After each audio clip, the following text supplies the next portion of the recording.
All right, good evening, everybody. This is the Fantasy Sports Boss here again with another video for you. And before we get into the topic of the day, make sure that you hit the subscribe button so you are always getting notifications and a notification button for that matter. So you're always getting notifications about the videos that I post, when I post them, so on and so forth. Also, if you can hit the like button, I'd really appreciate that as well. And you can also follow me on Twitter at RotoBoss. Today, we are going to discuss the running backs that I will not draft. Now, when I say will not draft, there's always a scenario where I'll draft everybody based on price, availability, where they are in the draft, so on and so forth. But there are some players at each position that I will not actively seek out, and as a matter of fact, really just try to kind of avoid for one reason or another, which I'm going to get into today. So, without wasting any more time, let's jump right in. So, the first running back right near the top of the running back rankings that I'm going to avoid this year is Derrick Henry. All right, this one is pretty obvious. Derrick Henry is 28 years old. Obviously, that is in the danger zone for a running back. Henry also has had some ridiculous workloads the last 5 seasons or so. Yes, he did miss the majority of last season with injury, but there is definite wear and tear.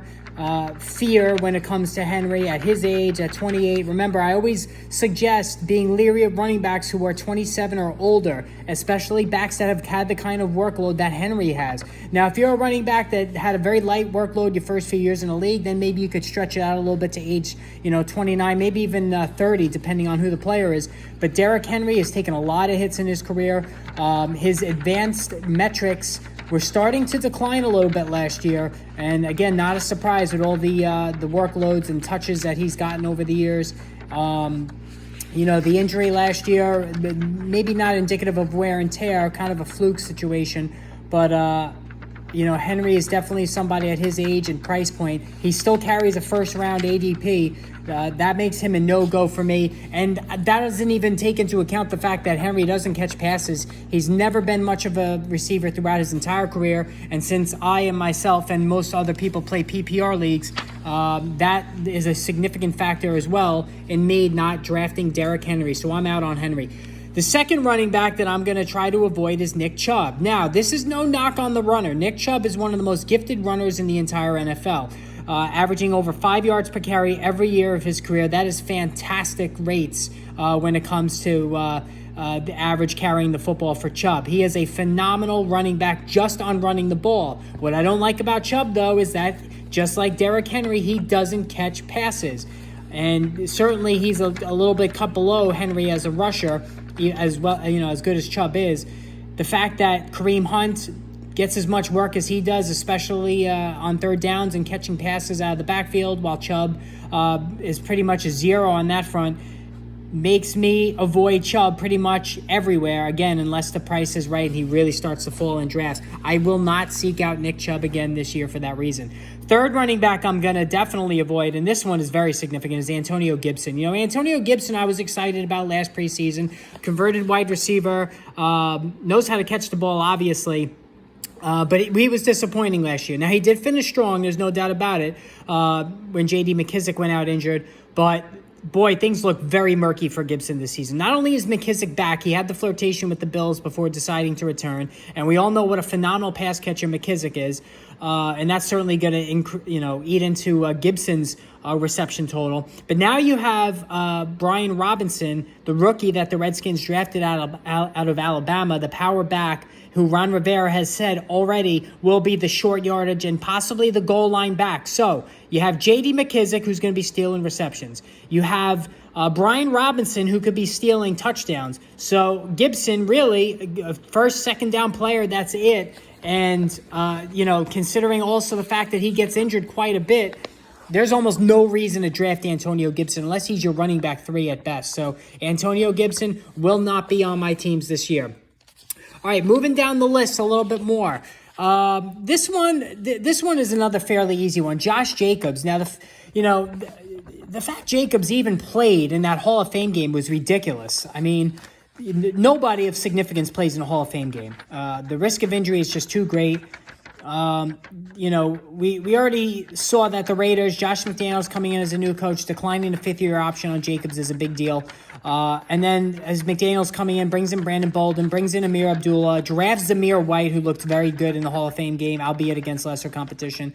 And also McDaniels has talked up Kenyon Drake. So where does that leave Josh Jacobs? Well, I think either the Raiders are going to try to trade Jacobs if they could, or it's going to be Jacobs is going to be part of a very frustrating committee, just like McDaniels operated in New England for all those years.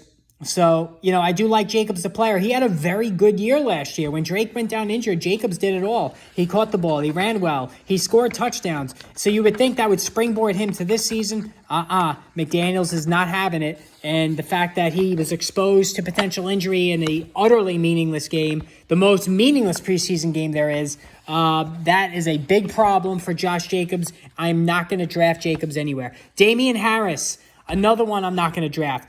Harris went ballistic scoring touchdowns last season. There's no doubt about that. But Ramondre Stevenson is a Bill Belichick favorite. And I think Stevenson, much, much better pass receiver. I think Stevenson is going to push for a 50-50 split with Harris. We all know Harris doesn't catch the football. Those in PPR leagues, Harris is a no-go. You can lump him in with Nick Chubb and Derrick Henry in terms of being a liability catching the football.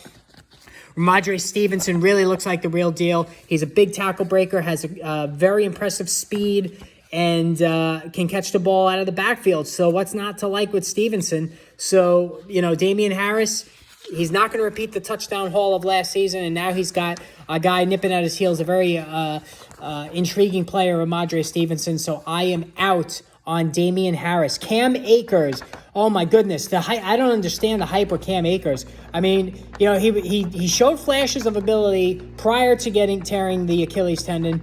Does come back at the end of the season last year and into the playoffs where he did not play well. He did not look well at all. An Achilles injury is like death for a running back. I've said this many times. An ACL injury is much better for a running back than it is an Achilles. An Achilles injury tends to zap explosiveness and pure speed from a runner. And so that alone has me leery of Akers. And then you have Sean McVay coming out and saying Darrell Henderson is absolutely going to be involved in the timeshare at running back. And Henderson is an accomplished player. He played very good the first half of last season. And so I think Henderson is deserving of getting on the field and is somebody that I absolutely think is going to push Akers to maybe even a 50-50 split. So I am out on Cam Akers this season. All right, now Melvin Gordon. Everybody wants him out of the way so Javonte Williams could be the guy. I'm definitely part of that deal as well. Gordon played well last year. His rate stats were slightly even better than Javonte Williams, and so he's going to push for the 50-50 share again this season like they had a year ago. But Williams is just too talented, and he's too young, and he's the guy going forward. So I think Gordon is going to see the workload dialed back a bit. So anybody who thinks they can sneak him in as a low-end running back 2 in standard leagues, I wouldn't do it. The age is an issue with him as well. I'm just not liking Melvin Gordon. I didn't even really like him last year, even though I will say he did play well. I'm not chasing Melvin Gordon anywhere this year. Cordero Patterson with the Falcons. Boy, the Falcons are going to be brutal this year.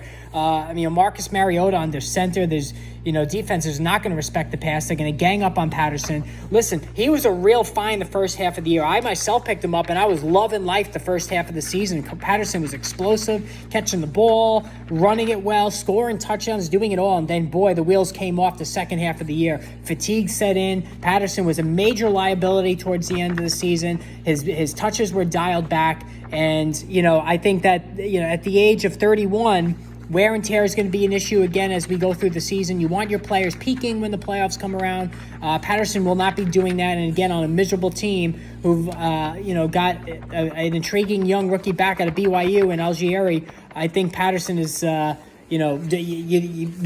buying very high on him when it comes to his production last season. I would not chase him anywhere. Rookie running backs are always intriguing to me. Kenneth Walker is one who's not. Now, I do like what he did with Michigan State a year ago, but like a lot of other guys on my do not draft list, he doesn't catch the ball. All right. And, Rashad Penny, I was also leery of, but Penny's price point is decent in round 8 and round 9 area. So even though I'm kind of a Penny hater due to all of his injuries and his inability to catch the football, I don't hate his price point. So I'm not going to put Penny in this video. Kenneth Walker, on the other hand, Penny's the better player right now, and I think Walker and Penny are just too similar, and I think the Seahawks are going to give Penny more of the workload, and since Walker doesn't catch the football, Travis Homer, I think, is going to be a factor on third down. I just don't see Walker getting enough enough carries and touches to be useful this season in fantasy football, and that goes for even those who are in standard leagues.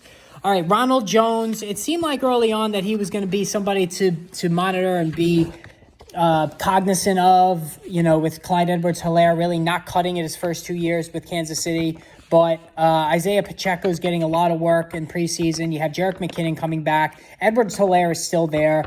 Jones doesn't catch the football. He fumbles a lot, makes a lot of stupid errors that gets him benched and into the doghouse. So I'm not touching him anywhere as well.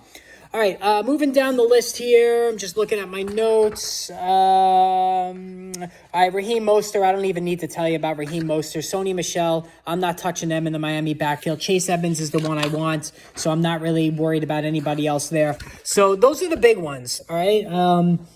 All those guys that I just mentioned are not going to be on my teams, probably almost all of them. I've said before, if the price is right, I'll draft almost anybody. But these are the guys I'm really just going to try to avoid and not bother with for 2022 fantasy football at the running back position. So there you have it. I'm going to be posting videos constantly throughout the season. So hit the subscribe button, hit the like button. Follow me on Twitter at RotoBoss. And let's do this. The season's coming quick. So more videos on the way. And until then, take care, everybody. We'll talk soon.